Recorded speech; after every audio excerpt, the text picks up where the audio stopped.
The year is 9 CE. In the heart of the imperial palace in Rome, the most powerful man in the world, Emperor Augustus, is losing his mind.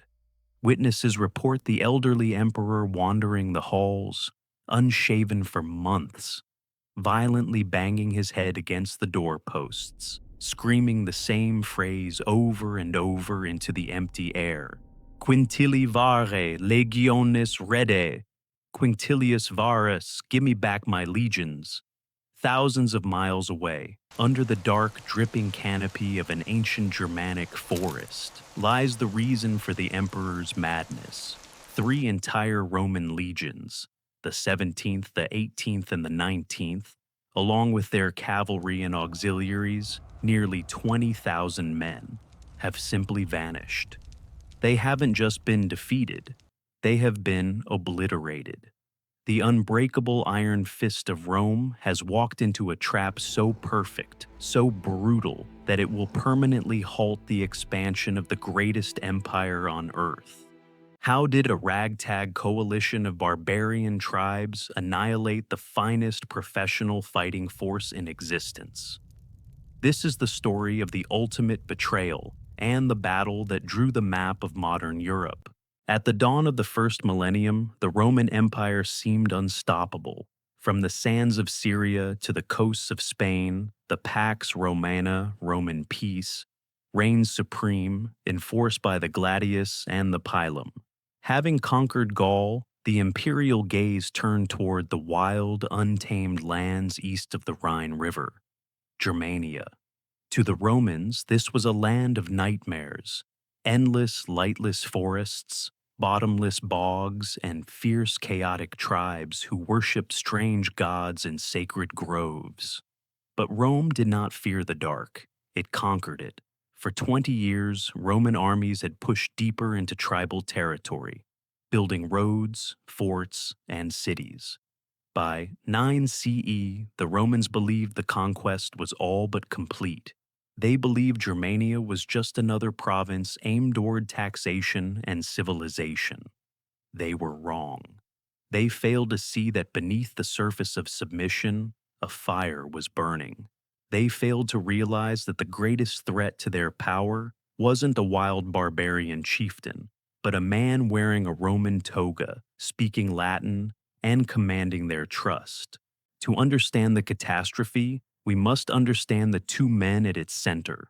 On one side was Publius Quinctilius Varus. Varus was a patrician, a man of high birth, related by marriage to Emperor Augustus himself. He was not a battle-hardened frontline general. He was an administrator. He had previously served as governor of Syria, where he became rich and ruthlessly crushed local rebellions. When Augustus sent Varus to Germania, it was a statement. It meant Rome no longer considered this a war zone. Varus began treating the proud Germanic tribes as if they were already slaves. He imposed Roman law, demanded heavy tribute in gold and grain, and treated tribal chiefs with arrogant disdain. The ancient historian Cassius Dio writes that Varus strove to change them more rapidly and treated them as if they were actually slaves. Before we meet his nemesis, quick question for you in the comments. Do you think Rome's ultimate failure was military overreach or simply the arrogance of commanders like Varus? Let us know what you think. And if you're enjoying this deep dive into history, please take a second to like the video and subscribe to the channel. It really helps us keep making these documentaries. Opposite Varus was a man Rome knew as Gaius Julius Arminius. Born a prince of the Cherushi tribe, he had been taken as a hostage in his youth, raised in Rome, and trained in the Roman military. He spoke flawless Latin, held Roman citizenship, and had achieved the rank of knight. He commanded a unit of Germanic auxiliaries and was a trusted advisor at Varus's dinner table. Varus saw a civilized barbarian, a shining example of successful Romanization. But Arminius saw an opportunity. He knew exactly how the legions fought. He knew their rigid discipline was their greatest strength in an open field, but their greatest weakness if that formation could be broken. While he drank Varus's wine, Arminius was secretly forging a grand coalition of tribes, the Cherushi, Marsi, Chadi, and Bructeri, uniting historic enemies against a common oppressor. He was planning the perfect murder. It is September 9th CE. Summer is ending, and Varus is preparing to move his massive army from their summer camp, deep in Germanic territory, back to their winter headquarters along the Rhine. Under normal circumstances, a Roman army on the march is a highly efficient machine. But Varus is not expecting trouble. His column is not organized for combat. It is a traveling city. Along with roughly 15,000 heavy infantry, there are cavalry units, thousands of non-combatants, women, children, servants, merchants, and a massive baggage train of wagons carrying the plunder of the summer. The column stretches for nearly 15 kilometers, 9 miles. Just before they depart, Arminius puts his plan into motion. Messengers arrive at the Roman camp, reporting a small uprising among a tribe to the northwest. It is a fabrication, bait designed to lure Varus off the main military roads and into the dense, unfamiliar terrain of the Teutoburg Forest. Other Germanic chieftains, loyal to Rome, actually warned Varus that Arminius was a traitor.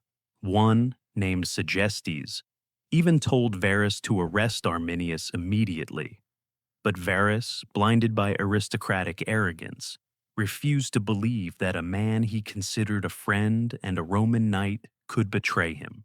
He dismissed the warnings as petty tribal jealousy. Varus takes the bait. He orders the massive, unwieldy column to detour from the safety of the open road and head northwest, plunging into the ancient forest. Shortly after, Arminius and his mounted auxiliaries request permission to leave the column, claiming they will ride ahead to gather local allies to help put down the rebellion. Varus agrees. Arminius rides into the woods, not to gather allies for Rome, but to take command of the army waiting in the shadows. The trap is officially sprung. As the legions push deeper into the Teutoburg Forest, the environment itself begins to turn against them. The terrain becomes rugged, the paths narrow. Ancient oak trees, packed so tightly they blot out the sun, press in on all sides. Then, the weather breaks. A massive torrential storm sweeps in. The ancient sources emphasize the severity of this storm. Heavy rain turns the dirt tracks into clinging, knee-deep mud. High winds snap tree limbs, which crash down onto the soldiers and wagons below. The Roman machine begins to break down. The leather straps of their armor and shields become waterlogged and heavy. Their javelins, the pila, become slippery and impossible to throw accurately. The massive baggage train gets stuck in the mud, causing the column to fragment. Communication between the front and rear of the army becomes impossible. This is when the first attacks begin. It is not a massive, pitched battle. It is a nightmare of hit-and-run guerrilla warfare. Germanic warriors, lightly armored and knowing every inch of the forest, emerge from the tree line, hurl javelins into the disorganized mass of Romans, and vanish back into the woods before the legions can form a battle line. Panic begins to set in. The Romans are fighting ghosts. They are exhausted, wet, cold, and bleeding.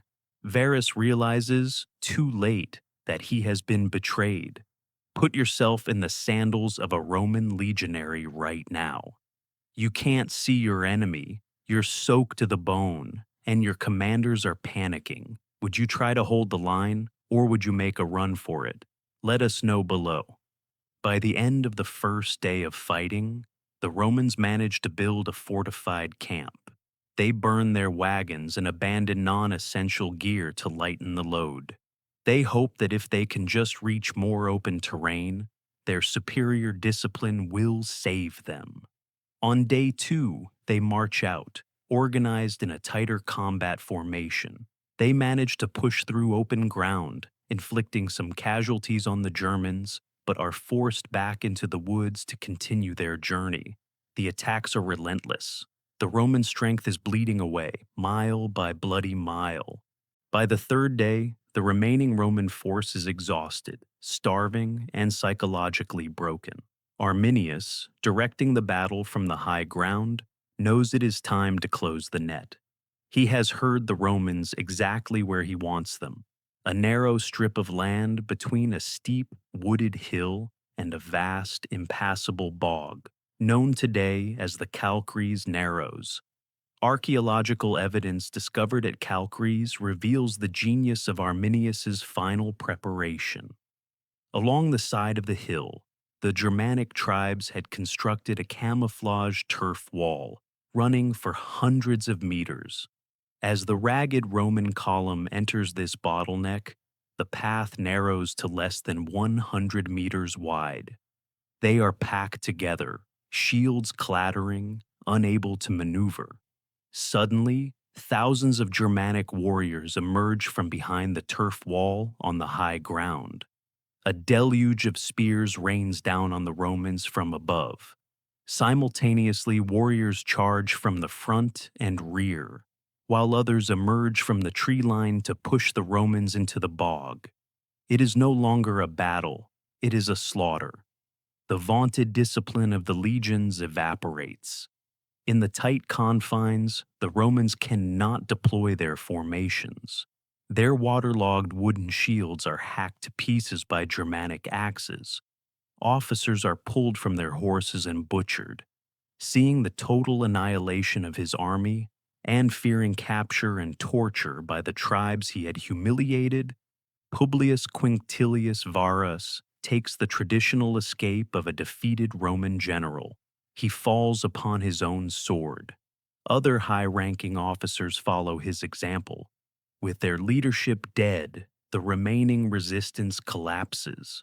The surviving legionaries are hunted down in the mud. Some are sacrificed on altars to the Germanic gods in the sacred groves. Others are enslaved. By nightfall, 3 legions, the pride of Augustus, the enforcers of the empire, have ceased to exist. Nearly 20,000 Romans lie dead in the mud of the Teutoburg Forest. Arminius has achieved the impossible. A few days later, Roman messengers, pale and shaking, arrive in Gaul, and the news travels to Rome. The impact is cataclysmic. It is the greatest military disaster since Hannibal destroyed the legions at Cannae 2 centuries prior. Panic sweeps the city. There are fears of a Germanic invasion of Italy itself. Emperor Augustus, now an old man near the end of his long reign, is shattered. The historian Suetonius tells us that Augustus tore his clothes and went into months of mourning. He disbanded his bodyguard unit of Germanic warriors, fearing they too might betray him. And for the rest of his life, he would have those bouts of madness, crying out for Varus to return his dead legions. The 16th, 15th, and 17th legions were never reconstituted. Their numbers were retired from the Roman army rolls, considered cursed forever. Rome did return to Germania. Years later, the great general Germanicus led punitive expeditions, marching deep into the forest to bury the bleaching bones of Varus's men and recovering 2 of the 3 lost eagle standards. He defeated Arminius in battle, but the strategic reality had changed.